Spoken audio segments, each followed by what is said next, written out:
చరిత్ర cinema banner మీద శేఖర్ రెడ్డి గారు రాజశేఖర్ గారి దర్శకత్వంలో ఈ చిత్రాన్ని నిర్మిస్తున్నారు. ఈ చిత్రానికి టైటిల్ ల్యాంప్. అసలు ఆ ల్యాంప్ అనే దానికి చాలా ఉంది సినిమాలోకి సంబంధించి. ఒక ల్యాంప్ మూలంగా ఇది కథ ఎలా జరిగింది, ఎలా పట్టుకున్నారు, క్రైమ్ బేస్డ్ గా ఉండి చేశారు.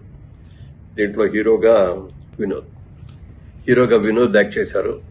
ఓ పోలీస్ కానిస్టేబుల్ గా, తర్వాత పోలీస్ ఇన్స్పెక్టర్ గా చేసి దీన్నంతా ఈ జరిగిన గూడు పుట్టాని అంతా ఎలా బయటికి తీసుకొచ్చారు అనే దాని సబ్జెక్టు.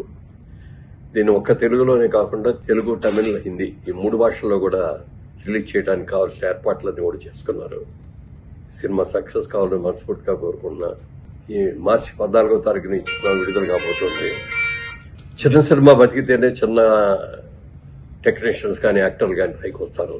పెద్ద సినిమాల్లో తీస్తారు కానీ అందులో చిన్నాళ్ళకి ఎవరికి కూడా అవకాశాలు రావు. అందుకని చిన్న సినిమా అయినా ఈ సినిమా సక్సెస్ అవ్వాలని మనస్ఫూర్తిగా కోరుకుంటున్నాను.